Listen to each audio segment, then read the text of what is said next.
Welcome back. Users of telecommunications services were given an opportunity to interact with service providers, the regulators, and consumer rights advocates during a town hall meeting organized by the National Telecommunications Regulatory Commission, the NTRC. Please allow me to take the opportunity to welcome you all here to our first meet, greet, and speak town hall meeting. Residents of Grosley were the beneficiaries of the first consumer engagement activity facilitated by the National Telecommunications Regulatory Commission for 2020. What we have discovered is that many times consumers, sometimes they have issues, but they are not necessarily aware of how to address those issues. I am Josephine Alcide Bafelmi of Ridgery, and I have a lot to say tonight. Ready to respond directly to consumer complaints and comments were representatives of the main telecom service providers in St. Lucia, Digicel and Flow. Ultimately, none of us want angry customers. None of us want dissatisfied customers. But we don't get enough feedback for us to make informed decisions. So part of this for us from our side to you is please help us so we can help you. Consumer rights agencies, governmental and non-governmental organizations were also invited to address the audience.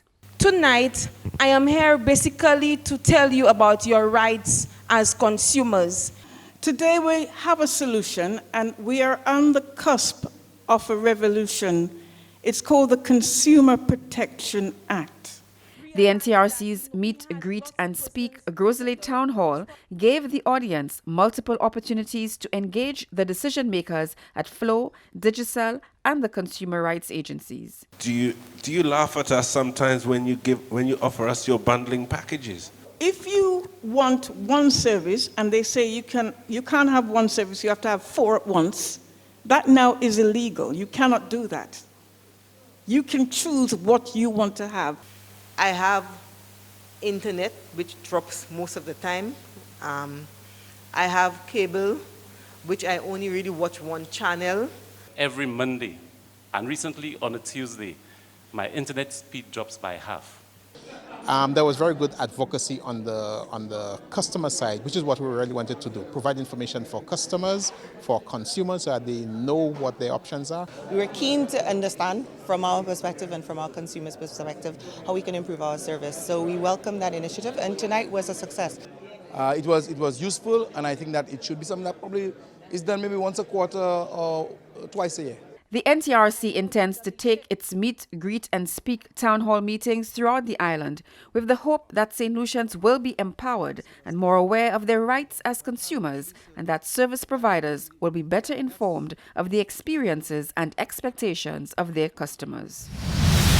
Work continues on a national level to prepare for the novel coronavirus. Plans for engaging the management and staff of the tourism sector are well underway as the Department of Health and Wellness conducted a consultation session with key stakeholders of the tourism sector. The Department of Health and Wellness recently engaged key stakeholders in the hospitality industry in a discussion aimed at implementing a response plan for the coronavirus that will ensure the preservation of the tourism product. Medical Officer of Health, Dr. Glensford Joseph, says this dialogue is extremely important as measures will be put in place to ensure staff in the tourism sector are educated on ways to manage the threat of the coronavirus. Mechanisms were put in place whereby if the hotels or operators encounter someone who may be having signs and symptoms consistent with the novel coronavirus, and especially having a history of travel, how they can best isolate those persons in a designated area and call the ministry for supportive care.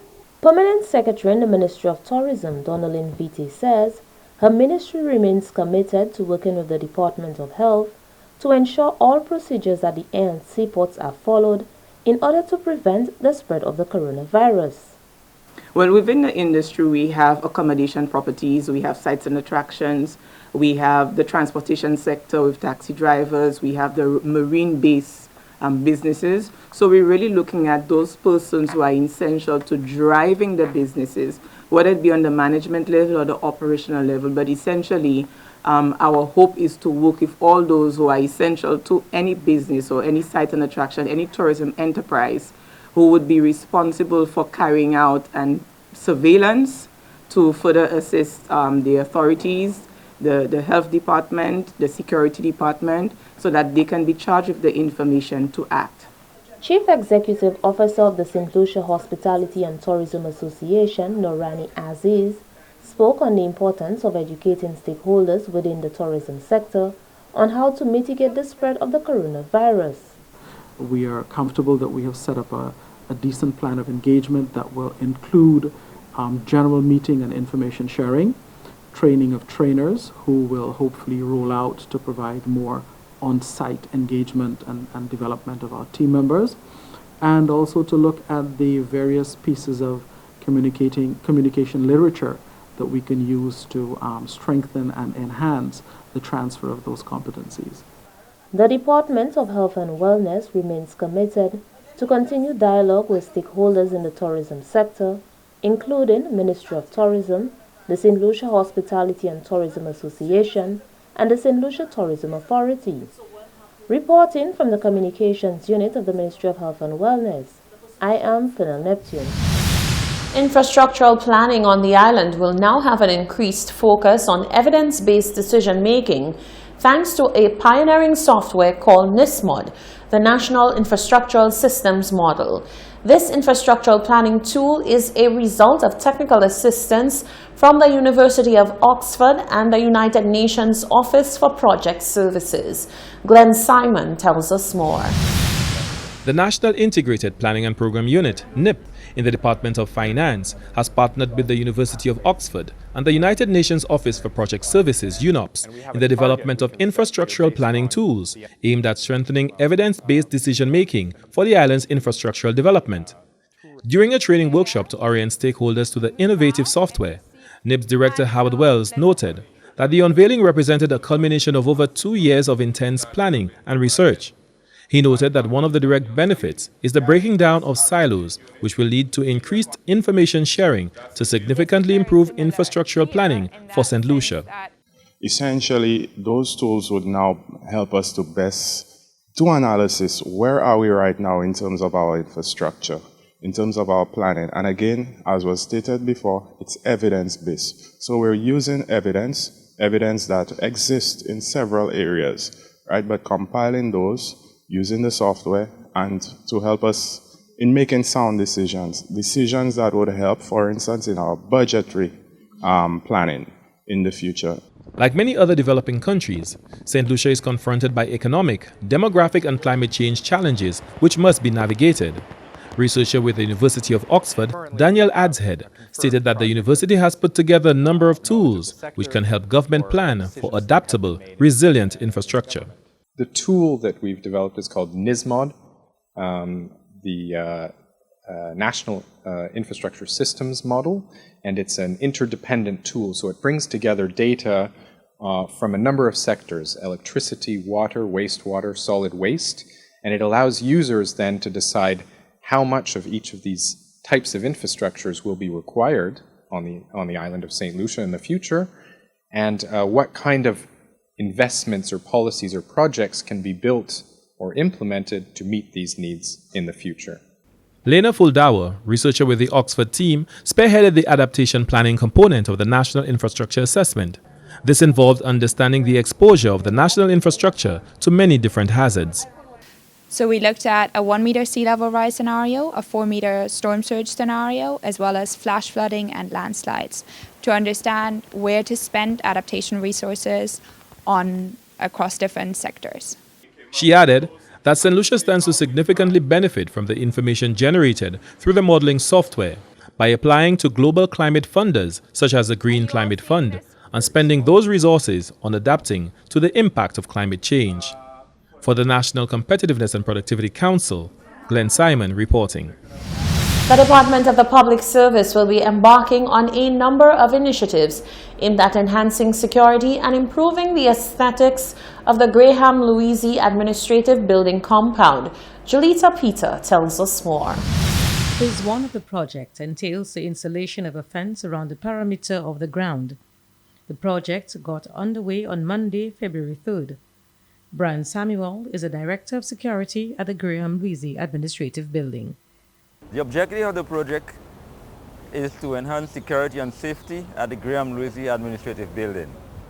Over the years, we've had several incidents of theft and vandalism.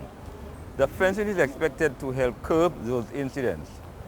The Department of Public Service is implementing the project with a customer-friendly mindset. Therefore, we will ensure that the fencing does not alienate members of the public from accessing services provided at the building. Architectural Assistant at the Department of the Public Service, Kirk John, explains what the scope of the project will entail. The project entails erecting approximately 340 feet of fencing along the boundary of the Graham Louise building, more specifically the boundary facing the Castries car park, the boundary facing the Castries Harbour, and the boundary between the Heraldin Rock building. The assembly is basically hot dip galvanized wire with rectangular hollow sections with a powder coated finish. We believe that this would strike the best balance between being resilient to the sea blast given the proximity of the building and upkeeping the aesthetics of the compound. This project is part of a larger program of projects which will be undertaken by the Department of Public Service to enhance public safety and security. The project is expected to be undertaken within 21 days. All is being done to ensure that there is minimal interruption with regard to access and parking during the construction period. The Department of the Public Service solicits the cooperation and understanding of the general public. From the Communication Unit of the Department of the Public Service, Julita Peter reporting. This is the Hot 7 TV Nightly News. Stay with us. Sports and weather are coming up after the break.